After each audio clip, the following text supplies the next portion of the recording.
और नेताजी खड़ा हुए बोलने के लिए, तो उन्होंने कहा कि लोग हमें कहते हैं मौलाना मुलायम, मुल्ला मुलायम, तो चलो कम से कम इसी बहाने सही हम जो है इस देश की साझी संस्कृति और साझी विरासत के अलंबरदार होंगे और आने वाली पीढ़ियां कहेंगी कि कोई एक ऐसा नेता था जो मौलाना भी था, मुल्ला भी था और हिंदू के नाम से यादव, मुलायम सिंह यादव भी था। तो जो है इस समाज को बहुत लंबे समय तक गुमराह नहीं कर सकते हैं। जनता को आपको अपनी जवाबदेही तय करनी ही पड़ेगी। शिक्षा रोजगार के सवाल को आपको उस पर बात करना ही पड़ेगा।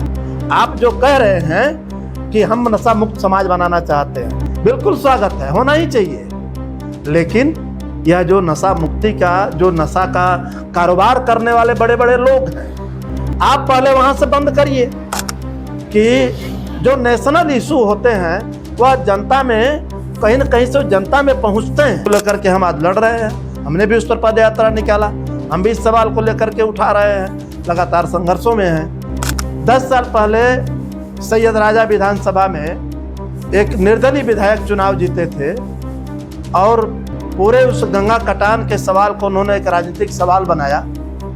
नरौली से लेकर, नवघरा से लेकर, पसाटा से लेकर के और महुजी तक गंगा कटान का एक बड़ा सवाल है और उन्होंने नैया पर सवार होकर के पूरे इलाके का उन्होंने जायजा लिया और इस सवाल को लेकर के उन्होंने जनता के बीच में समर्थन मांगा, लोगों ने वोट किया और निर्दल जो है विधानसभा चले गए। हम जमीन से जुड़े हुए प्रश्नों को कितना एड्रेस करते हैं, हाँ, इसके ऊपर नेता जो है निर्भर करता है कि नेता कौन रहेगा। कुछ लोग बड़ी बड़ी काफिले से, गाड़ियों से चलते हैं, तो सही मायने में वो हवा में नेता है, जनता से उनका कोई रिश्ता नहीं है। कि जिनके पास पूंजी की ताकत होगी वही लोग विधानसभा में होंगे, वही लोग नेता होंगे और वही लोग विधायक होंगे या सांसद होंगे।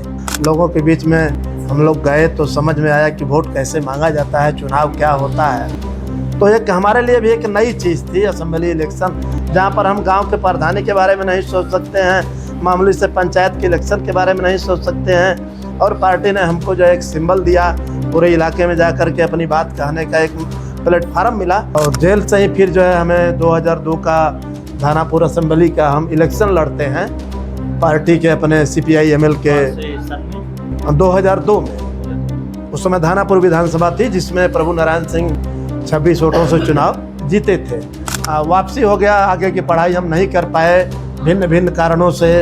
पढ़ने की भी बहुत वो नहीं थी, पारिवारिक दबाव भी था और मैं लंका से साइकिल चला करके छित्तूपुर से मैं बेनियाबाग मैदान में आया था। पूरा बेनियाबाग मैदान भरा हुआ था सफेद।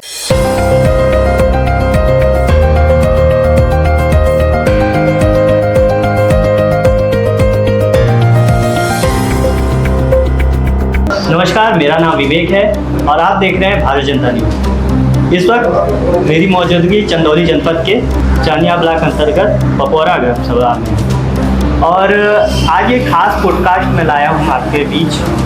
और ये बीच हमारे जो साथ मेहमान बैठे हुए हैं ये चर्चित हैं।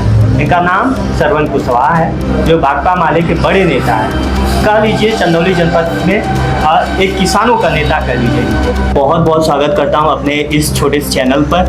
धन्यवाद आपके चैनल के श्रोताओं को, आपके चैनल को बहुत बहुत शुक्रिया। बहुत दिन से हम लोग कोशिश में थे, जब मैं लखनऊ में था तो कोशिश में था कि चंदौली के ऐसे ऐसे नेताओं को पकड़े जिनका विचार, जिनके बारे में लोगों के बीच लाया जाए। तो आज हम अपने ही जनपद के एक पपौरा ग्राम सभा से पूरे जनपद के एक किसान नेता से मिलने आए हैं और इनका परिचय पहले जानने का ख्वाहिश है कि अपने बारे में बताइए कि आपकी शिक्षा, आपका पालन, मतलब कि आपका बचपन कहाँ बीता, आप कैसे, मतलब किस परिवार से थे, आपके बैकग्राउंड क्या है। क्योंकि बहुत लोग ये जानते हैं कि आप नेता हैं, आप किसानों के लिए लड़ते हैं, आप लोगों के लिए लड़ते हैं। जी धन्यवाद आपका। एक तो हमारा बैकग्राउंड ये है कि हम बिल्कुल महागांव हमारा जन्मभूमि है और मूलतः हम रहने वाले महागांव के ही हैं, जो इसी चंदौली ज़िले का ही गांव है। अब हमारा रहन सहन पपौरा में है, इसी स्टेट हाईवे पर। हमारी जो शिक्षा दीक्षा है वह अंडर ग्रेजुएशन, चूँकि ग्रेजुएशन में जब मैं हरिश्चंद्र कॉलेज में गया तो हमने प्रैक्टिकल का एग्ज़ाम नहीं दिया, जिसकी वजह से हमारा जो है ग्रेजुएशन पूरा नहीं हो पाया। तो उसको अंडर ग्रेजुएशन ही हम कहेंगे, ग्रेजुएशन पूरा नहीं हुआ। उसके बाद उसी दौर से ही हम लोग जो है छात्र राजनीति में आए और हरिश्चंद्र कॉलेज में हमने छात्र संघ का चुनाव लड़ा। और उसके बाद से चूँकि बनारस में नेताओं के सानिध्य में उठना बैठना था, आना जाना था, और बनारस में जो भी स्टेट या कह लीजिए कि नेशनल लेवल का अगर कोई लीडर आता था तो ज़रूर उसका भाषण सुनने के लिए टाउन हॉल मैदान तो मैं ज़रूर ही जाता था। और हमें अच्छी तरह से याद है जब बनारस के अंदर श्रद्धेय नेताजी सांप्रदायिक सद्भाव रैली कर रहे थे पूरे प्रदेश में घूम करके कि परिंदा पर नहीं मार सकता है, तो उस समय जो है बाबरी मस्जिद के बचाने को लेकर के एक संवैधानिक पद पर रहते हुए माननीय नेताजी बनारस के बेनियाबाग मैदान में आए थे। और मैं लंका से साइकिल चला करके छित्तूपुर से मैं बेनियाबाग मैदान में आया था। और उस समय बेनियाबाग के मैदान में मैंने देखा कि सर पे वहाँ पे जो लोग थे देखने वाले सुनने वाले, उनके सर पे सिर्फ सफ़ेद टोपी ही थी। पूरा का पूरा बेनियाबाग मैदान भरा हुआ था सफ़ेद टोपी से। तो माननीय नेताजी को मैंने सुना, चूँकि अंदर से सुनने की इच्छा थी नेताओं की, और नेताजी खड़ा हुए बोलने के लिए, तो उन्होंने कहा कि लोग हमें कहते हैं मौलाना मुलायम, मुल्ला मुलायम, तो चलो कम से कम इसी बहाने सही हम जो है इस देश की साझी संस्कृति और साझी विरासत के अलंबरदार होंगे, और आने वाली पीढ़ियां कहेंगी कि कोई एक ऐसा नेता था जो मौलाना भी था, मुल्ला भी था, और हिंदू के नाम से यादव मुलायम सिंह यादव भी था। तो यह एक जो है उनको विपक्ष के लोगों ने उनके ऊपर एक तगमा लगाया। और माननीय नेताजी नहीं हैं, लेकिन उन्होंने बाबरी मस्जिद के उस दौर में संवैधानिक पद की गरिमा रखते हुए उसकी सुरक्षा किया। और वह मैंने पहली बार अपने जीवन में उतना बड़ा जनसैलाब देखा था। और मेरे यह उस अकस्मात मेरे मन से आया कि काश यह आदमी जो इस देश का प्रधानमंत्री होता तो शायद देश की तस्वीर कुछ और होती। खैर हम लोग छात्र जीवन में थे तो यह कयासबाजी ही थी एक जो है। तो धीरे धीरे समय बदलता गया और हम लोग जो है फिर छात्र राजनीति से होते हुए कह लीजिए कि वामपंथी आंदोलन से जुड़ गए। और फिर हम लोग वहाँ से निकल करके गांव वापस लौट आए। हमारा वापसी हो गया, आगे की पढ़ाई हम नहीं कर पाए भिन्न भिन्न कारणों से। पढ़ने की भी बहुत वो नहीं थी, पारिवारिक दबाव भी था। गांव आते हैं तो गांव में हमने देखा यहाँ पर जो शोषण और अत्याचार जुल्म जो है, कैसे सूदखोरों का आतंक, गरीबों के साथ 100 रुपये का 10 रुपये सूद वसूलना, ये एक जो है यहाँ पर यह जो है मुझे काफ़ी गुस्सा मेरे अंदर आया।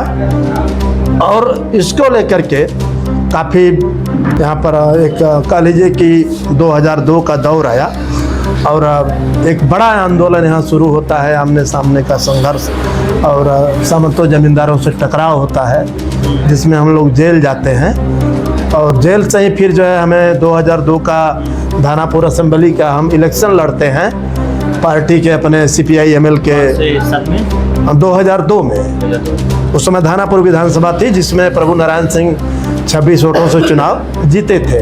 तो हमको यही सिंबल जो है जो आपके पीछे लगा है, यही सिंबल हमें अलाट हुआ था झंडे में 3 सितारा का।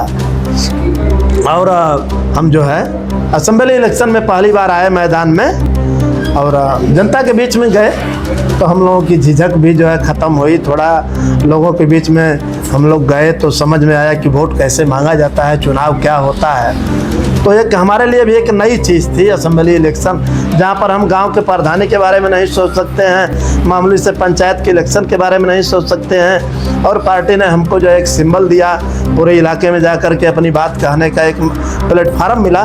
तो इसलिए भी हम कम्युनिस्ट पार्टी के एक कह लीजिए कि शुक्रगुजार हैं कि उन्होंने इतना बड़ा हमें स्पेस दिया। और उसी के छत्र छाया में हम लोग आज पल करके बढ़ करके और आज हम जो है इस वामपंथी आंदोलन के मुख्य भूमिका में है। जब चंदौली में या प्रदेश के किसी भी इलाके में किसानों की ज़मीनों का सवाल हो, सामंतों जमींदारों के जुल्म अत्याचार का सवाल हो, छात्रों नौजवानों का सवाल हो, किसी भी सवाल पर जो है आज अगर कोई सबसे बड़ी मुखर अगर कोई आवाज़ है, कोई ताकत है तो वह कम्युनिस्ट पार्टी हिमालय है। और उसका जो किसान संगठन है ऑल इंडिया किसान महासभा, वह किसानों के सवाल पर एक मुखर आवाज़ है। तो हम लोग तो उस रास्ते को चूज किए हैं और हम लोग इसी को लेकर के आगे बढ़ रहे हैं। और हमारा जो किसान संगठन है वह किसान संगठन स्वामी सहजानंद से प्रेरणा लेता है।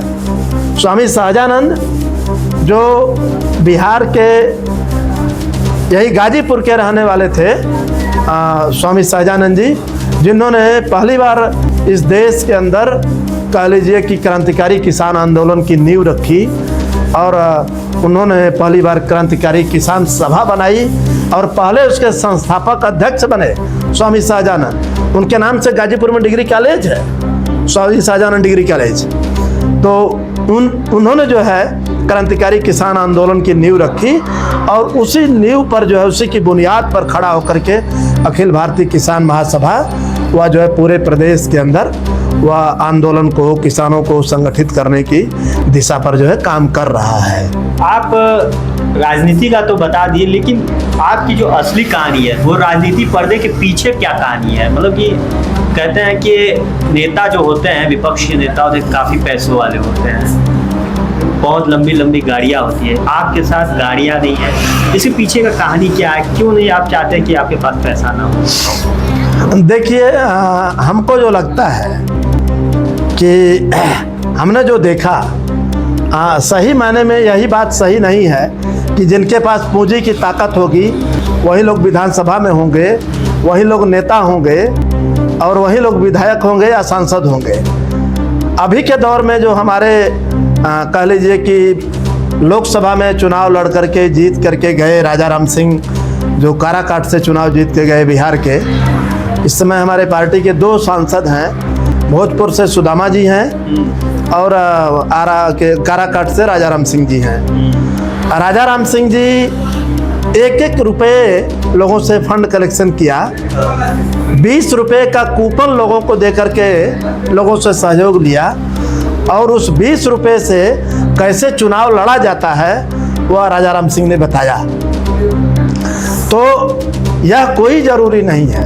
हम लोगों ने देखा इसी चंदौली में,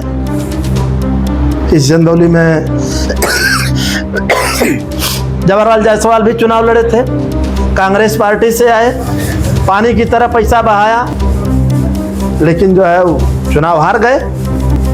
हम जो है जनता के सरोकारों से कितना हमारा रिश्ता है, हम जनता के सरोकार से, जनता के सवालों से कितना हमारा जुड़ाव है। नेता जो है वहाँ से हम अपने आप को समझते हैं कि हम जमीन से जुड़े हुए प्रश्नों को कितना एड्रेस करते हैं। हाँ, इसके ऊपर नेता जो है निर्भर करता है कि नेता कौन रहेगा। कुछ लोग बड़ी बड़ी काफिले से, गाड़ियों से चलते हैं, तो सही मायने में वो हवा में नेता है, जनता से उनका कोई रिश्ता नहीं है।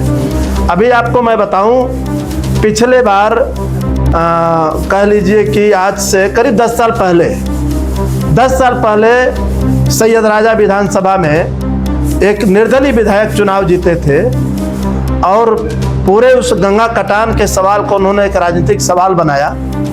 नरौली से लेकर, नवघरा से लेकर, पसाटा से लेकर के और महुजी तक गंगा कटान का एक बड़ा सवाल है और उन्होंने नैया पर सवार होकर के पूरे इलाके का उन्होंने जायजा लिया और इस सवाल को लेकर के उन्होंने जनता के बीच में समर्थन मांगा, लोगों ने वोट किया और निर्दल जो है विधानसभा चले गए। लेकिन लोगों को आप एक बार ठग सकते हैं, बार बार लोग जो है ठगी के शिकार नहीं होंगे। लेकिन जो है वह गंगा कटान का सवाल आज भी बना हुआ है। 10 साल से जो वहाँ पर विधायक वर्तमान में डबल इंजन की सरकार के हैं, उसके पहले 5 साल से माननीय पूर्व विधायक रहे, निर्दलीय विधायक, लेकिन उस पर काम नहीं हुआ। तो देश की जनता को, जो लोग प्रभावित लोग हैं, उनको आप कितनी बार ठगेंगे?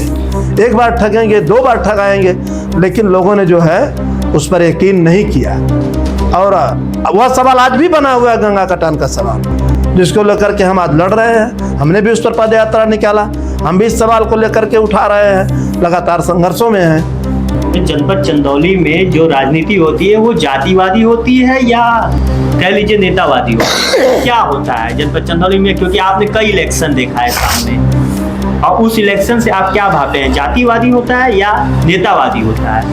नहीं, देखिए, हमको जो लगता है कि सही या पूरी बात सही नहीं है कि कोई भी इलेक्शन जो है जातियों के ऊपर निर्भर करता है, ऐसा नहीं है। कुछ परसेंटेज जो है जाति बिरादरी का जो है चलता है, लेकिन कह लीजिए कि वह जो जनता के सवाल होते हैं उस पॉलिटिकल पार्टियों के भविष्य को वो तय करते हैं, इसमें दो राय नहीं है। जनता के जो मुद्दे होते हैं ज़रूर उस पर बात होती है। जैसे चंदौली को ही देख लीजिए, 2024 का लोकसभा चुनाव हुआ और वह लोकसभा चुनाव इंडिया गठबंधन की तरफ से माननीय वीरेंद्र सिंह जी कैंडिडेट थे।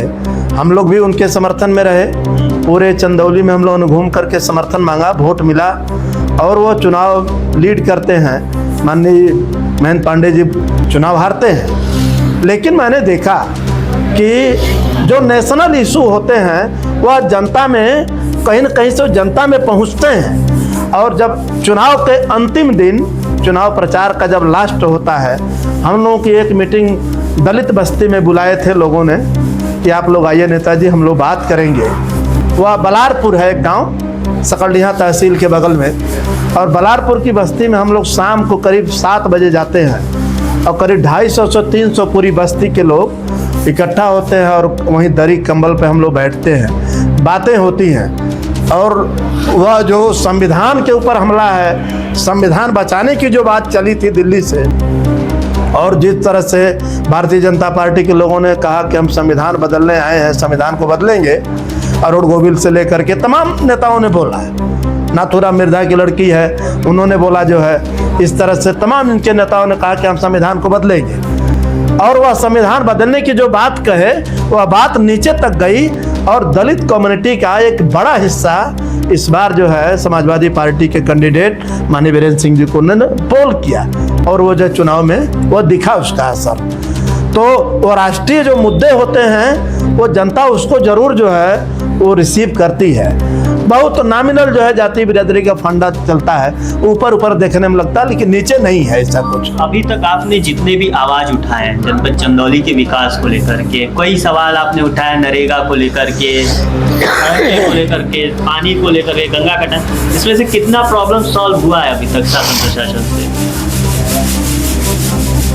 देखिए, जैसे नरेगा में लूट के सवाल को लेकर के हम लोगों ने सवाल उठाया कि नरेगा में बड़े पैमाने पर फर्जी मास्टर रोल बनाए जा रहे हैं, फर्जी मास्टर रोल बना करके जो है पेमेंट किया जा रहा है। तो यह सवाल कहीं न कहीं उनके मन में आया, लेकिन यह जो लुटेरों का एक बिल्कुल एक नेक्सस है, पूरा एक जाल है, और उस जाल में कह लीजिए कि उनकी काफ़ी एक मजबूत ऊपर से नीचे तक पूरा नेटवर्क है। लेकिन हमने अपना जो ड्यूटी है, अपने बातों को हमने उठाया, वो कितना उसको रिसीव किए, क्योंकि हम जो बुनियादी जो चीज़ों को समझते हैं कि पूंजीवाद की चरम अवस्था भ्रष्टाचार है। पूंजीवाद तभी होगा जहाँ भ्रष्टाचार नहीं होगा, तब पूंजीवाद भी नहीं होगा। वो भ्रष्टाचार पूंजीवाद की चरम अवस्था है और यह उसमें उसकी न्यूनतम शर्त है। भ्रष्टाचार नहीं होगा, ये हो नहीं सकता है कोई पूंजीवादी सिस्टम है। तो इसलिए हम उसको इस रूप में मानते हैं कि मौजूदा जो व्यवस्था है पूंजीवादी अर्थव्यवस्था है, तो इसमें भ्रष्टाचार भी होना लाजमी है। अभी फिलहाल आपका एक जगह आंदोलन चल रहा है जनपद चंदौली में, किसानों को लेकर के कि उनकी ज़मीन जा रही है, उस पर आपने जो बाइट अभी हम लोग को दिया है, उस पर छोटा सा एक अंकित करना चाहता हूँ कि वो छोटे वाक्य में आप बताइए कि वो क्यों कर रहे हैं आप लोग। एक तो देखिए यह है कि जो ज़मीनों का अधिग्रहण हो रहा है चंदौली में, और चंदौली सबसे बड़ा ज़मीन के अधिग्रहण का सेंटर बना हुआ है, और आने वाले समय में जब यह बड़े बड़े हाईवे बन जाएंगे तब उनके जो स्टोरेज के लिए बड़े बड़े गोडाउन बनेंगे, उनके गाड़ियों के लिए जो है बड़े बड़े पार्क बनेंगे, होटल रेस्टोरेंट बनेंगे।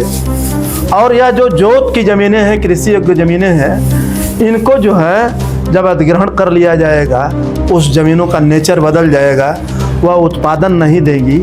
इस देश की इतनी बड़ी आबादी खाएगी क्या?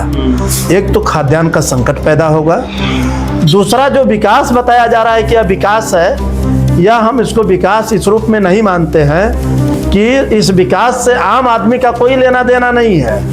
यह विकास इस देश के धन्ना सेठों का विकास है, इस देश के बड़े पूंजीपतियों का विकास है। इसमें आम आदमी कहीं नहीं है इस विकास में। इसलिए हम जो है भूमि अधिग्रहण का विरोध करते हैं और हम कह रहे हैं कि जोत की जो ज़मीनें हैं, कृषि योग्य ज़मीनें हैं, इनका जो है बचाने के लिए इन ज़मीनों को, कृषि की ज़मीन बचाने के लिए भूमि संरक्षण कानून बनाया जाना चाहिए। यह हमारा जोर है इस पर, और सदन में भी और हमारे किसान महासभा का यह राजनीतिक सवाल भी है और इस एजेंडे पर हम काम भी कर रहे हैं कि भूमि संरक्षण कानून बनाया जाना चाहिए। अभी इस समय प्रधानमंत्री नरेंद्र मोदी नशा मुक्त देश बनाने के लिए एक अभियान चलाए 100 दिन। इस अभियान में क्या आप भी सहयोग देंगे अपना? युवाओं को कह रहे हैं कि वो जो नशे की तरफ जा रहे हैं उनको मोड़ करके देश के हित के लिए काम करने के लिए कह रहे हैं। एक बात मुझे नहीं समझ में आती है, ये जो है उसी तरह से है कि शराब की दुकान खोल करके और कोई प्रवचन करे कि शराब नहीं पीना है। यह चीज़ें कहाँ से आती हैं? चीज़ें हमेशा जो है ऊपर से नीचे आती हैं। अगर जो है नशा मुक्ति का, अगर नशा मुक्त समाज बनाना है तो बेहतर समाज तो तभी बनेगा जब नशा मुक्त होगा। तो जो नशा की चीज़ें हैं वो वहाँ कहाँ से रही हैं? तब हम लोग देख रहे हैं कि उसका जो उत्पादन है, उसके जो मुनाफाखोर हैं, वो तो कहीं ना कहीं उसी सत्ता से जुड़े हुए लोग हैं जो ड्रग्स का कारोबार करते हैं। वह जो है बड़े बड़े कह लीजिए कि उन्हीं की डिस्टिलरी है, उन्हीं की शराब कंपनियां हैं। अब नाम रखने में तो किंगफिशर का ही देख लीजिए, किंगफिशर के जो है दारू भी आती है, शराब, और किंगफिशर का जो है विमान भी चलता है, जहाज भी उड़ता है, वो विजय माल्या का है। विजय माल्या कौन है? तो ये जो दरअसल बात यह है कि इस देश के अंदर नौजवान जब अंगड़ाई ले रहा है, वह अपने जेन्युइन सवालों पे बात कर रहा है कि शिक्षा रोजगार पर बात होगी, जवाबदेही तय होनी चाहिए, तब इस देश के प्रधानमंत्री बड़ी चालाकी से उसको नशा मुक्त जो है समाज बनाने का अभियान चला करके अपने उस एजेंडे से मुक्त हो जाना चाहते हैं, बल्कि उनको जो है डाइवर्ट करना चाहते हैं। आप बड़ी बात बोल रहे हैं। ये वीडियो चलेगा तो कई भाजपा के लोग बोलेंगे। नहीं, ठीक है, उसमें कोई दिक्कत नहीं है। तो मैं कह रहा हूँ कि एक तरफ नशा मुक्त समाज बनाना है, तो आप जो नशा का जो प्रोडक्शन करने वाली कंपनियां हैं, आप उनसे जो है चंदे भी लेते हैं, आप उनको परमिशन भी देते हैं बनाने का भी, बेचने का भी। वो कहाँ बिक रही हैं? अभी कितना बड़ा जो है हेरोइन की खेप बरामद हुई अदानी के पोर्ट से, उस पर कोई बात नहीं होगी। तो कहाँ गया हेरोइन का खेप? तो कहाँ बंदरगाह से बरामद हुआ था? तो इस पर बात होगी कि नहीं होगी? आप जो है इस समाज को बहुत लंबे समय तक गुमराह नहीं कर सकते हैं। जनता को आपको अपनी जवाबदेही तय करनी ही पड़ेगी। शिक्षा रोजगार के सवाल को आपको उस पर बात करना ही पड़ेगा। आप जो कह रहे हैं कि हम नशा मुक्त समाज बनाना चाहते हैं, बिल्कुल स्वागत है, होना ही चाहिए। लेकिन यह जो नशा मुक्ति का, जो नशा का कारोबार करने वाले बड़े बड़े लोग हैं, आप पहले वहां से बंद करिए। जो शराब के सबसे बड़े जो सौदागर हैं, वो तो मौत बेचते हैं, ड्रग्स बेचते हैं, इतना बड़ा कारोबार करते हैं, पहले वहां बैन करिए। जब लोगों तक नहीं पहुंचेगा तब जो है वो नहीं मिलेगा, नहीं लोग इस्तेमाल करेंगे। लेकिन ये करना नहीं है कुल मिला करके, इसलिए हम लोग इस पर जो है हमारा स्टैंड क्लियर है और अपने बयान पर हम कायम भी हैं। अगर वो करते हैं तो बेहतर है, इससे बेहतर समाज बनेगा, यही कुछ तो है। अगला जो चुनाव आने वाला है विधानसभा 2027 उत्तर प्रदेश का, उसमें आपकी भागीदारी 2027 का जो आगामी चुनाव है उत्तर प्रदेश का, उसमें आप विधायक के रूप में जाएंगे या आम कार्यकर्ता के रूप में जनता के बीच में जाएंगे? देखिए, एक तो हम लोग जो है चुनावबाज लोग नहीं हैं, सिर्फ चुनाव से ही जो है चीज़ें नहीं बदलती हैं। और चुनाव हमारे लिए एक प्लेटफार्म है जिसके माध्यम से हम जनता के बीच में जाते हैं, अपनी बात को कहते हैं। लेकिन चुनाव ही कोई अंतिम विकल्प है इस पूरे समाज को जो है एक बेहतर बनाने के लिए, तो ऐसा मेरा मानना नहीं है। इसलिए कि सन 52 से जो है चुनाव हो रहे हैं इस देश के अंदर, 2026 आ गया, लेकिन हम देखे हैं उन गांव की गरीबों की बस्ती में, मुसहर की टोली में, दलित बस्ती में कितना बदलाव हुआ है। आज भी उसी तरह से 2 वक्त की रोटी के लिए, साफ पानी के लिए आज भी जो है जूझते हैं एक अदद आवाज़ के लिए, तब मुझे लगता है, हाँ अलग बात है कि चुनाव के माध्यम से हम अपनी बात को ले जाएंगे, हम सदन में जाएंगे, लेकिन उसके पहले हम अपनी पार्टी के एक सिपाही हैं और हमारी पार्टी इंडिया अलायंस की एक घटक है और इंडिया अलायंस में जो निर्णय होगा और पार्टी का जो निर्णय होगा हम उसके साथ खड़े रहेंगे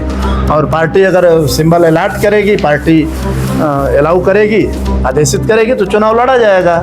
चाहनिया में जो चाहनिया का स्वास्थ्य केंद्र है PSC, उसमें 100 बेड बनना था, लेकिन अभी तक नहीं बन पाया है। उसके ऊपर आप क्या कहना चाहेंगे? आपकी पार्टी जो है उस पर क्या कहना चाहेगी? बात कहाँ तक जाएगी? क्योंकि अपने क्षेत्र में मतलब कि कुछ भी होता है वो मतलब कि रेफर हो जाते हैं। देखिए, एक तो यह है कि उस हॉस्पिटल को बेहतरी के लिए, उसके उन्नयन के लिए हम लोगों ने अपने युवा संगठन नौजवान सभा की तरफ से एक लंबा धारावाहिक आंदोलन चलाया और तत्कालीन सरकार बहन जी की थी, बहन मायावती के शासनकाल में हम लोगों ने उस सवाल को उठाया और मंजूर हुआ कि उसको जो है सामुदायिक स्वास्थ्य केंद्र बनाया जाए। बहन जी ने उसके लिए पैसा रिलीज किया और वह पैसा यहाँ तक आता है और उसको बनाने में ठेकेदारों से लेकर और माफियाओं तक की मिली भगत में उसमें कई लोगों के जो मेडिकल के अधिकारी हैं, जो है पूरा मामला पेंडिंग हो गया और तब से मेरे लिए वह सवाल आज भी बना हुआ है। हम बीच बीच में इस सवाल को लेकर के हम आवाज़ उठाते भी रहते हैं कि हॉस्पिटल को चालू किया जाए, इस सवाल को उठाया जाए। और पिछले दिनों तो हमने देखा कि माननीय विधायक सकलडीहा माननीय प्रभु नारायण सिंह जी भी इस सवाल को विधानसभा में उठाए थे कि चाहनिया का जो 100 बेड का हॉस्पिटल है इसको चालू किया जाए। PHC में अभी तक एक्सरे, अल्ट्रासाउंड और तमाम ऐसी खूनी जांच जो होती ये देखिए, ये सारी चीज़ें सामुदायिक स्वास्थ्य केंद्र के अंतर्गत थी, इसमें सारी चीज़ें शामिल थी कि जब वो 100 बेड का हॉस्पिटल बन जाता, सामुदायिक स्वास्थ्य केंद्र हो जाता, एक्सरे भी होता, ब्लड टेस्ट का जितने भी जांच की चीज़ें हैं, मेडिकल की सुविधा है, वो भी फैसिलिटी बढ़ जाती, लेकिन वो हुआ नहीं। और डबल इंजन की सरकार में तो उस पर 1 इंच काम नहीं हुआ और बल्कि कह लीजिए कि बड़े पैमाने पर लूट है विकास की योजनाओं में। उस हॉस्पिटल को चलाने के लिए कभी एक बार तो हम लोगों ने CMO से मिलकर के मेमोरेंडम दिया कि हॉस्पिटल को चालू किया जाना चाहिए। तो अब हम अपनी बात को कह सकते हैं और इसलिए हम लगातार अपनी बात को उठाते रहे हैं, आगे भी हमारी लड़ाई जारी रहेगी। मऊहारी और बिशुपुर ये भी एक कटान का क्षेत्र है जहां हमने रिपोर्टिंग भी किया था और वो काफ़ी वीडियो चला भी। कई किसानों का वहाँ ज़मीन जा रहा है और हर साल लगभग 30 से 20 मीटर ज़मीनें उनकी जा रही है। उस पर आप क्या कहना चाहेंगे? यह खबर मैंने देखी थी, जो मऊहारी में गंगा कटान का जो सवाल है, और वैसे भी हमारा एक कह लीजिए कि सवाल है, हमारे किसान संगठन का भी सवाल है और इस सवाल को लेकर के हम भी उस मऊहारी गांव का दौरा करेंगे, किसानों से मिलेंगे और अपने एक डेलीगेशन के साथ चल कर के जो है उच्च जिले के उच्च अधिकारियों से मिल कर के उसके बारे में अवगत कराया जाएगा और उसके लिए गंगा कटान रोधी जो बंडाल वगैरह है बनाने की मांग की जाएगी। गंगा कटान रुके और वो मऊहारी है, हम तो देख रहे हैं कि पूरा यहाँ पसाटा नकनामपुर से लेकर के चले जाइए, बूढ़ेपुर से एकदम नवघरा से चले जाइए एकदम मौजी तक, तो एक बड़ा इलाका जो है गंगा कटान में है और उसकी जद में तो सबसे ज़्यादा जो है वो गुरैनी गांव है। गुरैनी गांव तो एकदम बहने के कगार पर है, तो पानी बढ़ेगा तो एकदम बह जाएगा पूरा गांव। और उस सवाल को लेकर के हमने जब यात्रा शुरू किया था तो मैंने जो है देखा कि सभी पॉलिटिकल पार्टियों को जाकर के घुटना टेकना पड़ा, उस सवाल को लेकर के बात करना पड़ा, दौड़ा करना पड़ा, चाहे पूर्व विधायक हों, वर्तमान विधायक हों, सब लोग दौड़ रहे हैं। तो गुरैनी गांव में अब क्या कुछ काम हुआ? हाँ, काम शुरू हुआ है, वहाँ पर जो है बोल्डर लगाए जा रहे हैं और बंडाल बनाया जा रहा है, वहाँ पे घाट बनाया जा रहा है, तो काम शुरू हुआ है रोकथाम के लिए। लेकिन ग्रामीणों का कहना है कि पूरी तरह से उस निर्माण कार्य में बड़े पैमाने पर लूट है, बहुत बड़ी धांधली है और सीमेंट की जगह बालू से जो है वह पूरा सब बनाया जा रहा है। वो जो बालू लूट है वो तो सामने एक मतलब कि कहते हैं ना, प्रकृति का जब प्रकोप आता है तो सारा चीज़ सामने आ जाता है। हाँ। जैसे पुल नया बनता है तो 3 महीने में ही ढह जाता है। तो जवाबदेही वहीं पे तय करनी पड़ जाती है। हाँ, वो पिछली बार भी हुआ था, करीब 15 फीट जो है 20 फीट नीचे चला गया था वो, जो बोल्डर ज़मीन के बराबर लगाए थे पूरा एकदम, वो पैचिंग किए थे बोल्डर का, और जब आई बाढ़ तो पूरा फिसल करके चला गया 20 फीट नीचे एकदम। उसी के ऊपर फिर से लगा रहे हैं। तो भ्रष्टाचार का ही नमूना था, जिसको हम लोगों ने अपने सोशल मीडिया के माध्यम से दिखाया भी था। तो यह लंबा तो है, चलेगी लड़ाई। जनपद चंदौली के विपक्षी कह लीजिए या विपक्षी नेता कह लीजिए या जमीनी नेता कह लीजिए, हमारे साथ जो मेहमान है, जो इतनी सारी बातें हुई, ये सिर्फ एक प्रोमो है, मतलब कि कुछ ही बात आपके सामने लाए। बात करने के लिए तो बहुत कुछ है, लेकिन जानकारी बस इनके लिए मेरा ये मन था कि आप तक इनके बारे में इनकी थॉट आप तक पहुंचाया जाए, और आगे भी इनसे मुलाकात होता रहेगा, कुछ न कुछ विचारों पे बातचीत होती रहेगी। और मेरा नाम विवेक है, और इसी तरीके से ऐसे ही ज़मीनी नेताओं से आपसे रूबरू कराएंगे। अब अगला हमारा है नौगढ़ में जा करके उस ग्रामीण क्षेत्र को दिखाना जहाँ पर पानी की व्यवस्था नहीं है। उसके लिए भी आप बने रहिए हमारे चैनल के साथ। धन्यवाद, बहुत बहुत धन्यवाद। धन्यवाद।